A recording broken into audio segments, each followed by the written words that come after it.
Good morning, જય શ્રી કૃષ્ણ, જય માતાજી. તો જો આફ્ટર સ્નો સ્ટોર્મ પછી તમને વિડીયો અત્યારે લઈ રહ્યા છે અને તમને બતાવું કે કેવો સ્નો પડ્યો હતો.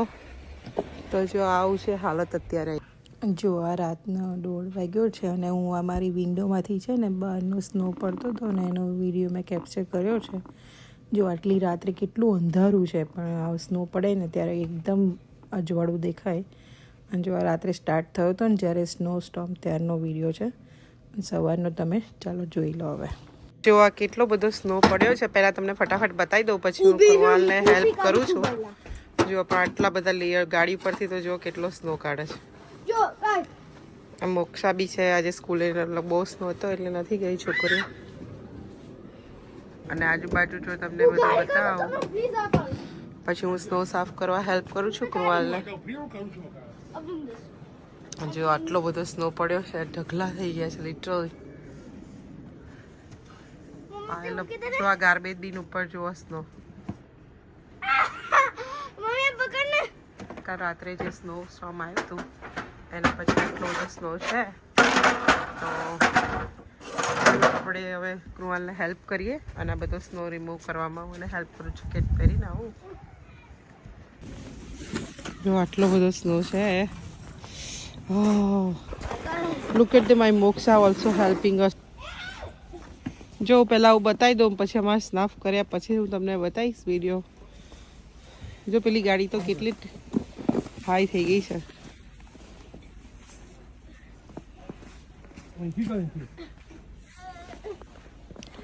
Oh, my Moksha is doing hard work. Moksha, anh thích à? Sao ông cái tao dùng bẹt mà. Anh thích à? Ông cái.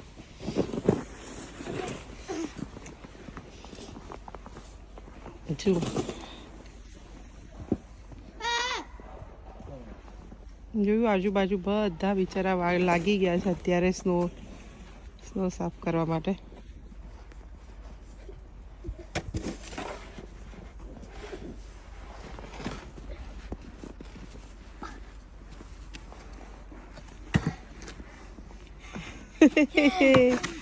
It's very hard work, right? Good job.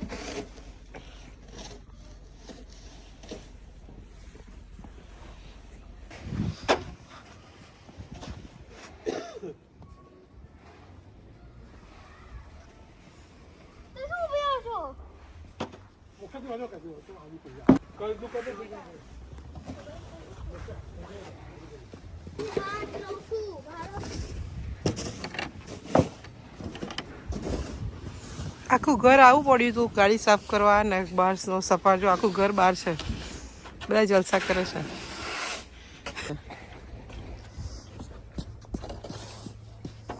છોકરાઓએ બી પાવડા લેવા પડે, એમને બી મજૂરી તો ખબર પડે કે કેવી મજૂરી કરવી પડે છે નહીં? હે મોક્ષા, કેવી રીતે ખબર પડે કે કેવી રીતે સ્નો રિમૂવ કરો નહીં? મજૂરી કરી, આજે સ્કૂલે નથી ગયા તારે ખબર પડી. સ્કૂલે નહીં ગયા. ડેડી કીધું બહુ સ્ટોર સમ છે કાલે તો બહુ થશે તો તમે બહાર બી નહીં લઈ જાય. અને આમ બી કાલથી તો લોંગ વીકેન્ડ છે ને, કાલથી તો વેકેશન હતું. બીકોઝ ટુમોરો વેલેન્ટાઇન્સ છે અને મંડે પછી ફેમિલી ડે છે. હા, આજે ફેમિલી ડે થઈ ગયો પણ નહીં? ના, આહું રે આપણે બધા ફેમિલી જોડે કામ આ ફેમિલી ડે નો મતલબ family hall day enjoy. Okay okay okay હા ઓકે ઓકે ચાલો.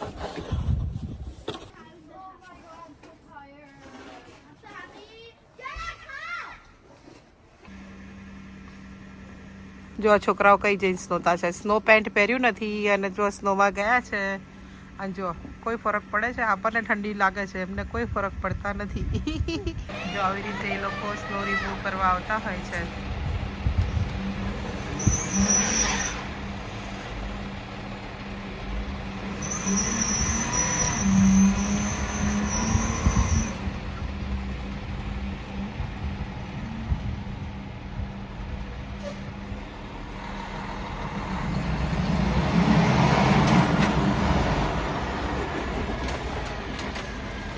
જો હવે સ્નો રિમૂવ કરીને આવ્યા અને પછી ઠંડીમાં ફટાફટ પહેલાં શાવર કરતાં પહેલાં સ્નો રિમૂવ કરી દીધો હતો અને અંદર આવ્યા એટલે પછી ચા બનાવીને રેડી રાખી છે. તો તો હવે આપણે ચાય નાસ્તો કરી લઈએ. બ્રેકફાસ્ટ કરવાનો બાકી છે, તો આપણે બ્રેકફાસ્ટ કરી લઈશું ને હવે. હા, એ જો તમને બેકયાર્ડમાં બી બતાવું તમને સ્નો. તમે એવું કહેશો કે આ શું થઈ રહ્યું છે. અહીંયા પગથિયા તો દેખાતા જ નથી, એટલે સમજી લો કે પગથિયા અહીંયા 2 સ્ટેપ છે ત્યાં સુધી સ્નો પડ્યો છે. અને આ જો એટલો બધો સ્નો પડ્યો, અનબિલીવેબલ સ્નો પડ્યો છે. જો એટલો બધો, બધા એક બી સ્ટેપ નહીં દેખાતો અહીંયા. આમ જુઓ ને તો આખી પથારી જ થઈ ગઈ છે, ક્યાંય ખૂણો ખાંચરો ખાલી નથી, એટલો બધો સ્નો પડ્યો છે. જો આ નીચેની સાઈડની બોર્ડરમાં અડધી બોર્ડર આખી ભરાઈ ગઈ છે. જો બધી બાજુ જો આમ પાણીપુરીની પાણીપુરી બનાવી છે, તો મેં મેઝરિંગ કપથી આને સોજીને ચેક કરી લીધી છે. મેં ઓલરેડી ચેક કરી હતી, પણ આ હાફ કપનું માપ છે, તો એ પ્રમાણે મેં 6 કપ હાફ કપ લીધા, એટલે ટોટલ 3 કપની સોજી લીધી છે. મેં 3 કપ જે મેઝરિંગ કપ આવે એમાં 3 કપ સોજી લીધી છે. એની અંદર હું છે ને 1/4 કપ મેં છે ને મેંદો લીધો છે અને 3 કપ સોજી. અને હવે આપણે એને બધુંને પ્રોપર આવી રીતે મિક્સ કરી લઈએ. એની અંદર આપણે 1 સ્પૂન જેટલું, 1 થી 1.5 સ્પૂન જેટલું સોલ્ટ નાખી દઈશું. નાખી દીધું તો હવે આપણે એને હુંફાળા ગરમ પાણીથી લોટ બાંધીએ. તો હું પહેલાં અડધો કપ પાણી નાખીશ અને એની પર બીજું થોડુંક જ નાખીશ. એટલે પછી જો લોટને છે ને તરત આપણે પેલા રોટલીના લોટને કેવી રીતે બાંધી દેતા હોય ટાઈટ કરીને, એવું નહીં કરવાનું. આવી રીતે આમ કરી પહેલાં સોજીને પાણી પીવા દેવાનું. મેં પહેલાં બી રેસીપી બતાવી હતી. અને જે બીજો હાફ કપમાં બાકી હતું, એટલે ટોટલ મેં 1 કપ પાણી નાખ્યું છે. પણ આ પાણીનું માપ છે ને આમ કહીએ, પણ યુઝ્યુઅલી તમને એક્ઝેક્ટ માપ, કારણ કે અમુક સોજી થોડું પાણી એબ્ઝોર્બ જલ્દી કરી લે, અમુક બંને વધારે પાણી જોઈએ, એટલે ડિપેન્ડ કરે. પણ તો યુઝ્યુઅલી જો આવી રીતે તમને લાગ્યું કે બધી સોજી ભીની થઈ ગઈ છે, પાણી થઈ, ત્યાર પછી થોડું બીજું પાણી નાખવાનું. તો હું બીજો અડધો કપમાંથી થોડું નાખું છું. તો બી સ્ટીલ મને હજુ છે ને આ લોટ ટાઈટ લાગે છે, આ જે ભૂકરું હોય એ કઠણ લાગે છે, એટલે હું હજુ બીજું પાણી નાખીશ. પછી હું તમને પાણીનું માપ કહીશ કે મેં એક્ઝેક્ટ કેટલું પાણી નાખ્યું છે. જો હવે થોડા આમ હાથથી એમ દબાવતા જાય, કારણ કે સોજી બધી એબ્ઝોર્બ થઈ ગયું છે પાણી. ત્યાં સુધી આપણે આવી રીતે છૂટું જ રહેવા દેવાનું, દબાવવાનું નહીં સોજીને. કેમ કે સોજીને જો તમે પહેલેથી રોટલી ભાખરીના લોટ બાંધતા હોય એવી રીતે આમ મસળી દેશો ને તો એ ચીકણી થઈ જાય.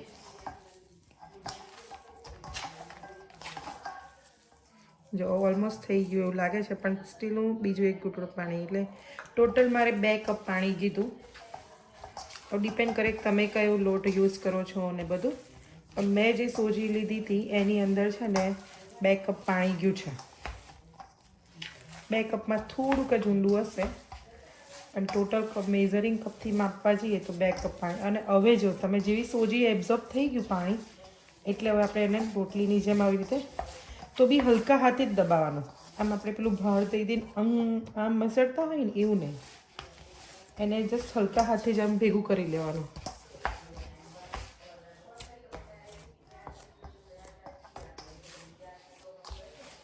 પછી આપણને લાગે કે બધી સોજીએ પાણી પીધેલું છે, કોઈ જગ્યાએ આમ ખૂણામાં ગઠ્ઠો થઈ ગયો હોય કોઈ, કારણ કે સોજી એવું છે કે જો તમે એને પ્રોપર માપ સાથે કે પ્રોપર વેથી નહીં કરો ને તો એ પૂરી છે ને અમુક વાર બનતી જ નહીં હોતી. તો જો આ લોટ સરસ બંધાઈ ગયો છે, તમે જુઓ તો એ છે ને મેં રોટલીના લોટ જેવો ઢીલો બાંધ્યો છે. રોટલીથી થોડોક વધારે ટાઈટ લીટબીટ રાખવાનો, અને હજુ બી આ પાણી એબ્ઝોર્બ થશે, એટલે આપણે એને હવે આવી રીતે બંધાઈ ગયા પછી એની પર વેટ કોટનના કકડાથી ઢાંકી દઈશું આપણે એને. એકચ્યુઅલી જો હું આ બધું ઢાંકવાનું હોય તો કકડો ના હોય આપણી જોડે, તો શું કરવાનું કે આ બાઉન્ટી પેપર આવે છે ને એ બહારના દેશમાં હોય છે, પણ જો ઇન્ડિયામાં તો હોય જ કોટનનું પતલું કપડું. તો આવી રીતે વેટ બાઉન્ટીથી બી કવર કરી શકાય. પછી હવે એને આપણે એટલીસ્ટ 15 થી 20 મિનિટ માટે આવું ઢાંકીને મૂકી રાખીશું. જો આ છોકરાઓએ કીધું કે ઇન્સ્ટન્ટ, મતલબ છોકરાઓ કે આજે હવે છોકરાનું વેકેશન છે રાઈટ, મતલબ લોંગ વીકેન્ડ છે, તો એ લોકોને મને બી ફેવરિટ છે. તો મેં કીધું ચાલો કશુંક સરસ યમ્મી બનાવીએ, તો એના યમ્મી બી હોવું જોઈએ અને થોડું હેલ્ધી વર્ઝન બી હોવું જોઈએ. તો પછી ઇન્સ્ટન્ટમાં મેં ચણા બોઇલ પલાળ્યા નહોતા સવારે વહેલા, પણ હું અત્યારે જો અરાઉન્ડ 3 વાગ્યા છે પણ હું કન્ટિન્યુ અને 3 વાગ્યાથી પાણીમાં મેં પલાળી દીધા છે અને હવે હું અરાઉન્ડ 6-1 વાગ્યાની આસપાસ હું એને કૂક કરવા મૂકી દઈશ ને તો બી સરસ કૂક થઈ જશે. પણ ત્યાં સુધી આ ઇન્સ્ટન્ટ પોટમાં હું શું કરતી હોઉં છું, ઇલેક્ટ્રિક કુકર છે જે મેં આ ઇન્સ્ટા પોટ છે તમે જોઈ રહ્યા છો, એમાં છે ને હું જ્યારે હવે પલાળવા મૂકીશ ને ત્યારે કીપ વોર્મનું બટન પ્રેસ કરી અને પ્લગમાં ભરાઈ રાખીશ. ખાલી જસ્ટ વોર્મ રહેશે ને તો ગરમ પાણી વોર્મ રહ્યા કરે એટલે જે બીન્સ છે આપણા જે એટલે કે ચણા છે એ સરસ પલળી જશે. તો આજે હું આવી રીતે બનાવું તો હું તમને બતાવીશ. 2-3 કલાકમાં બી આપણું કઠોળ ના કોઈ પલળતું હોય એ બી સરસ પલળી જશે. ચાલો બતાવો. પાણીપુરીની પૂરીની રેસીપી બી હું ટ્રાય કરીશ કે તમને રેસીપી બતાવું.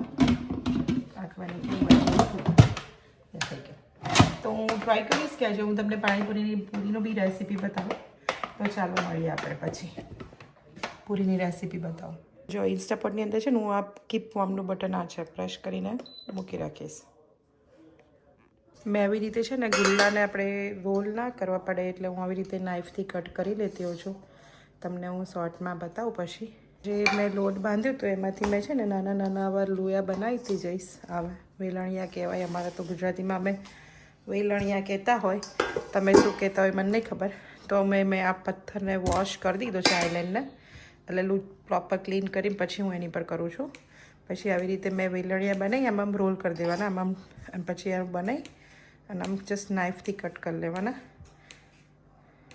અને એટલા નીચે સ્ક્રેચ ના પડે ને એવું તમને હોય કે એમ તો ના જ પડે, કારણ કે આપણે એટલું પ્રેસ ના કરતા તો તમે કોઈ થાળી કે એને ઊંધું પ્લેટને ઊંધી કરી અને એની પર બી કરી શકીએ આપણે. જો એક બાજુ ઓઇલને ગરમ કરવા મૂકી દીધું છે, એક બાજુ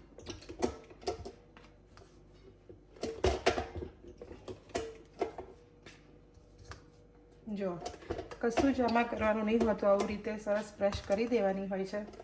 જો તમારો પ્રોપર લોટ બંધાયેલો હોય તો આઈ ડોન્ટ થિંક સો તમારે કોઈ પૂરીમાં કે એમાં કોઈ પ્રોબ્લેમ આવે. લોટ અને એક સોજી, જો તમે બહુ ઝીણી બારીક સોજી લેશો તો બી અમુક ગરબડ થઈ જતી હોય છે. પૂરી બધી નાખીને બી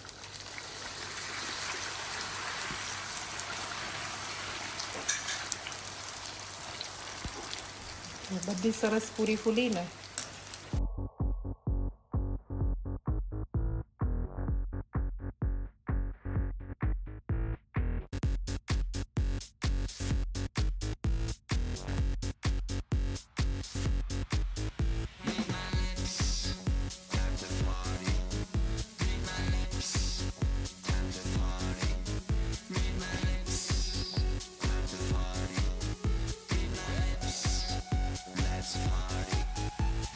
જો આવી રીતે એક બાજુ તરીને હું અહીંયા આમાં મૂકું છું અને ત્યાં આગળ પછી ડ્રાય કરવા મૂકું છું. તો જો કેટલી સરસ બધી પૂરી ફૂલી છે ને. જો આપણી એ પૂરી રેડી છે હવે બધી. જો મેં છે ને ઇન્સ્ટા પોટની અંદર મેં 2.5 કલાક જેવું આ વોર્મ કીપ વોર્મમાં મૂકી રાખ્યું અને પછી મેં પ્રેશર કુકરનું બટન પ્રેશર કુક લખ્યું છે ને એનું પ્રેસ કરી અને પછી એનું પ્રેશર લેવલ હાઈ પર કરી દીધું હતું અને પછી મેં કૂક કરી લીધા છે ચણા. તો જો સરસ ચણા બફાઈ ગયા, હું તમને બતાવું. તો જો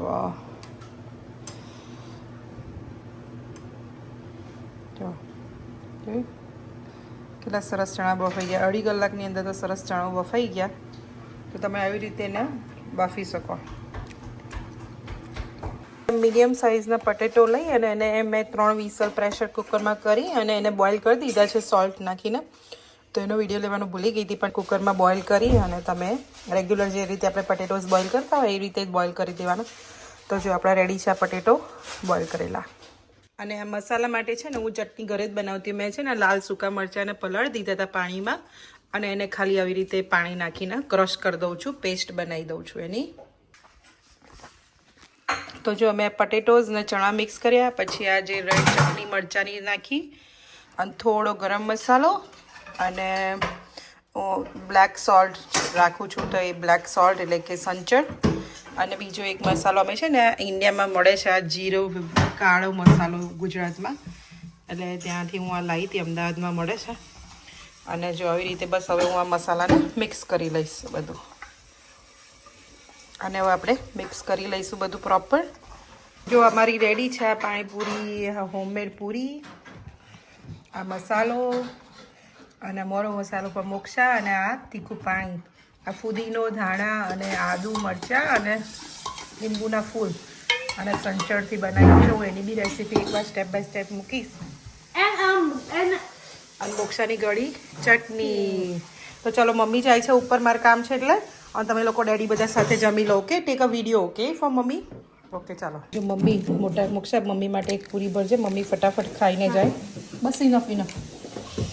જો આ યમ્મી યમ્મી પાણીપુરી, મોક્ષા પાણી દેજે થોડું. તો જો હું એક પાણીપુરી ચાખીને જાઉં ફટાફટ.